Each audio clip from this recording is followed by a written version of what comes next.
नमस्कार मैत्रिणींनो, स्वागत आहे तुमचं माझ्या लाईफ ऑफ उत्कृष्टी मॉमी या चॅनलमध्ये.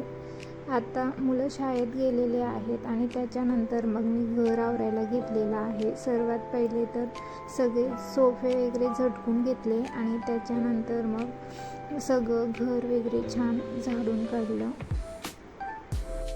हॉल आवरून झाल्यानंतर मग मी बेडरूमचा पसारा आवरायला घेतला. सगळ्या वस्तू जागेवर ठेवल्या आणि सगळ्या बेडशीटाही छान अशा लावून घेतल्या आणि त्याच्यानंतर मग सगळं घर झाडून काढलं. त्याच्यानंतर मग दुसऱ्या बेडमध्ये बराच असा पसारा पडलेला होता, कारण की आज मला साडीला फॉल लावायचा होता. त्याच्यामुळे ती साडी कॉर्नरने कापून वगैरे घेतली. त्याच्यामुळे मग खूपच अशी घाण इथे झालेली होती. त्याच्यामुळे मग नंतर बेडरूमही इथे आवरून घेतला आणि मशीन माझी बाहेर जिन्याखाली ठेवलेली असते, परंतु आता सध्या बरेच ब्लाऊज आणि फॉलही लावायचे आहे. त्याच्यामुळे मग मी आता घरात ती आणलेली आहे, कारण वेळ मिळेल तेव्हा म्हटलं बसून ते करता येईल आणि बाहेर असलं म्हणजे थोडंसं आपल्यालाही कंटाळाच येतो. त्याच्यामुळे मग मी ती माझ्या सोयीसाठी घरात ठेवलेली आहे. आणि वरचा केर तर आपण रोजच झाडून घेतो, परंतु असं कॉटच्या कॉर्नरमध्ये अशी सगळी घाण जमा झालेली होती, तीही छान अशी झाडून काढली. आणि हा जो कॅरम बोर्ड आहे तोही छान असा झटकून घेतला, कारण त्यालाही खूप असे जाळे लागलेले होते, कारण बऱ्याच दिवसांपासून मुलांनी ते खेळण्यासाठी काढलेलंच नाही त्याच्यामुळे. आणि त्याच्यानंतर परत मग कॉटच्या कॉर्नरमध्ये तो कॅरम बोर्ड ठेवून दिला. सध्या सरांची शाळाही सकाळची झालेली आहे आणि त्याच्यामुळे मग मी सकाळी मुलांसाठी जो काही टिफिन बनवलेला होता त्यामध्ये सरांचा नाश्ताही झालेला आहे. त्यामुळे जेवणाचं काही मला इतकं टेन्शन नाही. त्याच्यामुळे मग निवांत असं मी सगळं घर आज आवरायला घेतलेलं आहे. दुपारी मुलं आणि सर आल्यानंतर मग काहीतरी गरमागरम हलकं फुलकं बनवून घेईल असा विचार मी केलेला आहे. आणि कालच्या ब्लॉगमध्ये मी तुम्हाला सांगितलेलंच आहे की माझ्या बहिणीचं ह्या महिन्यामध्ये लग्न आहे आणि त्याच्यामुळे तिच्या लग्नाचीही तयारी मला करून घ्यायची आहे. आणि लग्नासाठीच्या साड्या तर घेतल्या गेलेल्या आहेत, परंतु त्यांचे ब्लाऊज आणि फॉल वगैरे मला लावून घ्यायचे आहे. त्याचमुळे मग घराची कामं मी पटापट आवरून घेतली आणि त्याच्यानंतर मग उरलेल्या टाईममध्ये मग ती लग्नाच्या तयारीची कामं मी करून घेणार आहे. घर सगळं झाडून झाल्यानंतर मग शेवटी युटिलिटी एरियाही छान असा स्वच्छ करून घेतला. आणि युटिलिटी एरिया ओपन असल्यामुळे खूपच अशी धूळ इथे उडून येते आणि त्याच्यामुळे मग मी डायरेक्ट ते धुवून घ्यायचाच विचार केला. सकाळी सकाळी बाशी घर झाडलं नाही तर सकाळ झाल्यासारखं वाटतच नाही. आणि छान सगळं घर वगैरे स्वच्छ करून झाल्यानंतर मनालाही छान असं प्रसन्न वाटतं. युटिलिटी एरिया छान पाण्याने स्वच्छ करून घेतला आणि इतक्यात कपडेही झालेले होते, मग तेही छान असे वाळवत घातले. सध्या एक्झाम चालू असल्यामुळे उत्कर्ष सृष्टीच्या पहिले येतो आणि सृष्टी त्याच्यानंतर येते आणि त्याच्याचमुळे मग आता उत्कर्ष आलेला आहे आणि सृष्टीला यायला अजून उशीर आहे. त्याच्यामुळे म्हटलं जेवण अजून थोड्या वेळात सृष्टी येईल त्याच्यानंतरच बनवायला घेईल, म्हणून मग आत्ता तात्पुरते उत्कर्षला मी फ्रूट खायला दिलेले आहे. आणि आता मी द्राक्ष धुवायला घेतलेले आहे आणि द्राक्ष धुण्यासाठी आधी मी ते मिठाच्या पाण्यामध्ये धुवून घेते आणि त्याच्यानंतर मग इनो टाकून अजून दुसऱ्यांदाही धुवून घेते, कारण की द्राक्षामध्ये खूप जास्त प्रमाणात पेस्टिसाईडचा उपयोग केलेला असतो. त्याच्यामुळे मग असे छान धुवून घेतले आणि त्याच्यानंतर उत्कर्षलाही ते खायला दिलेले आहे. आणि त्याच्यानंतर मग लगेचच मी फरशीही पुसायला घेतलेली आहे.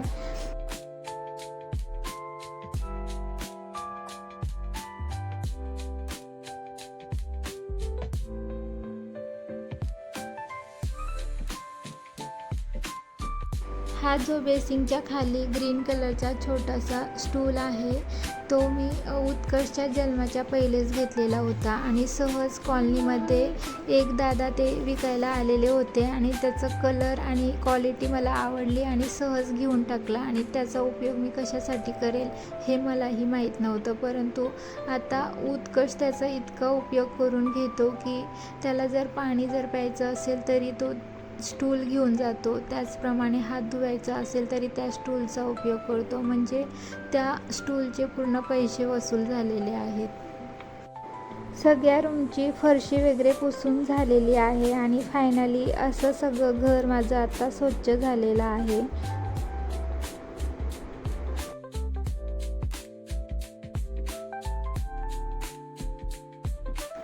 इतक्यातच सृष्टी ही स्कूलमधून आलेली आहे आणि त्याच्यानंतर म्हटलं चला आता गरमागरम त्यांच्यासाठी काहीतरी बनवते आणि हलकं फुलकंच मला आता बनवायचं होतं, त्याच्यामुळे मग मी खिचडी बनवण्याचा निर्णय घेतला. खिचडी तर बनवली, परंतु म्हटलं त्याच्यामध्ये भरपूर असे व्हेजिटेबल टाकते, म्हणजे खिचडीच्या निमित्ताने ते व्हेजिटेबलही खाल्ले जातील आणि थोडेसे काजूही मी त्यात टाकले, कारण की स्पेशल काजू घेऊन काही मुलं खात नाही, म्हटलं खिचडीबरोबर तेही खाल्ले जातील. आणि इथे मी आता खिचडीला फोडणी द्यायची तयारी करत आहे आणि खिचडीला फोडणी देत असताना आधी मी पाणी उकळवून घेते आणि त्याच्यानंतर मग त्यामध्ये तांदूळ टाकते आणि आता कुकरच्या शिट्ट्या होईपर्यंत मग गॅस ओटा वगैरे आवरून घेतला आणि लगेचच भांडेही घासून घेतले आणि तुम्हाला मी जे सांगितलेलं होतं त्याच कामाला आता मी लागलेली आहे.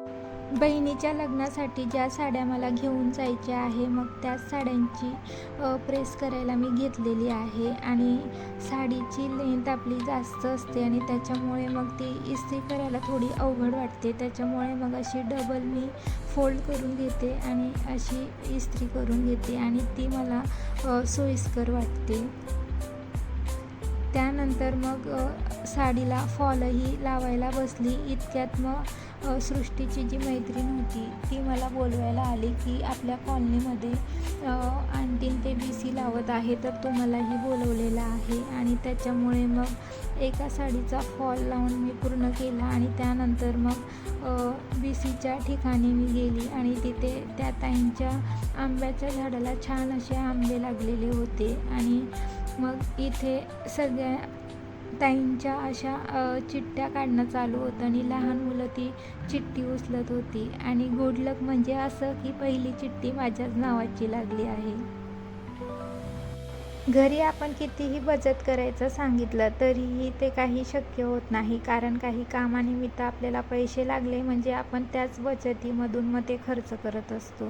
त्यामुळे BC ही पद्धत छान आहे आणि तिथे असे पोपटही होते, त्यामुळे त्यांनाही मी कॅप्चर केले आणि घरी येऊन बघते तर काय सृष्टी आणि उत्कटचं असं छान पाणीपुरी एन्जॉय करणं चालू होतं आणि स्वतःच्याच हाताने ते पाणीपुरी बनवत असल्यामुळे बाकीचं खाली सांडलं, बाकीचं खाल्लं, असं काही त्यांचं चालू होतं आणि त्याच्यानंतर मग मी स्वयंपाक करायला घेतला आणि आज स्वयंपाकामध्ये आंब्याचा रस बनवून घेत आहे.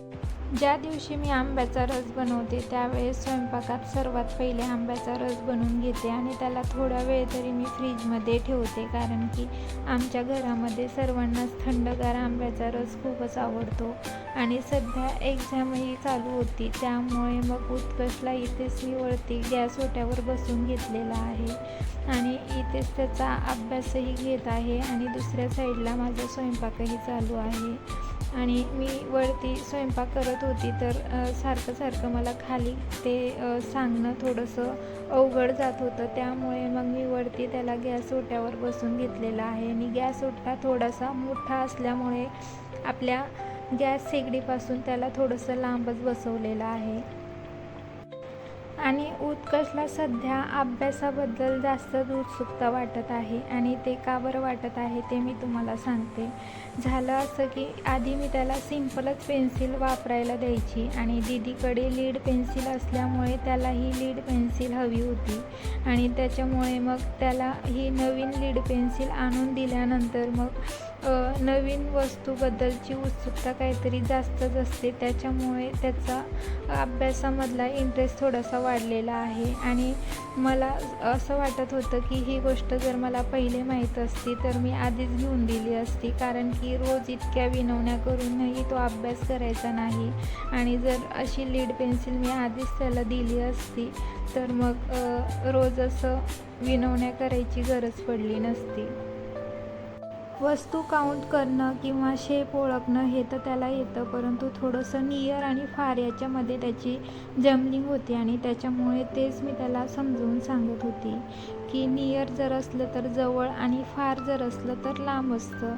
पण त्याच्यामध्ये त्याचा थोडासा घोळ होत होता. आणि त्याच्यानंतर मग त्याचा अभ्यास झाल्यानंतर मग मी पोळ्याही लाटून घेतल्या. गरमागरम सर्वांना जेवण वाढलं आणि सगळ्यांची जेवणं वगैरे आटोपली. आणि त्याच्यानंतर मग लगेचच काउंटर टॉपही छान असा स्वच्छ करून घेतला. रात्री कितीही उशीर झाला तरी काउंटर टॉप स्वच्छ केल्याशिवाय मला काही झोप लागत नाही. आणि रात्रीचे भांडेही मी रात्रीच घासून घेते आणि त्याच्यामुळे कॉक्रोच वगैरेही घरात होत नाही. आणि सकाळी सकाळी आपला छान स्वच्छ ओटा वापरायला भेटतो. आणि ते मी भांडे घासायला घेतल्यानंतर डोक्यात असा विचार होता की उद्या टिफिनसाठी काय बनवायचं आहे. आणि तेव्हा लक्षात आलं की आपण त्याच्यासाठीची भाजी तर निवडून घेतलेलीच नाही. त्याच्यामुळे मग भांडे वगैरे घासून झाले आणि त्याच्यानंतर मग मी उद्याच्या टिफिनसाठी चवळी निवडायला घेतली. आणि असा सगळा माझा आजचा दिवस होता. आणि व्हिडिओ आवडल्यास सबस्क्राईब नक्की करा आणि तुमच्या एका लाईकने मला मोटिवेट करा. आणि तुम्ही कोणत्या गावाहून माझा व्हिडिओ बघताय ते मला कमेंटमध्ये सांगा.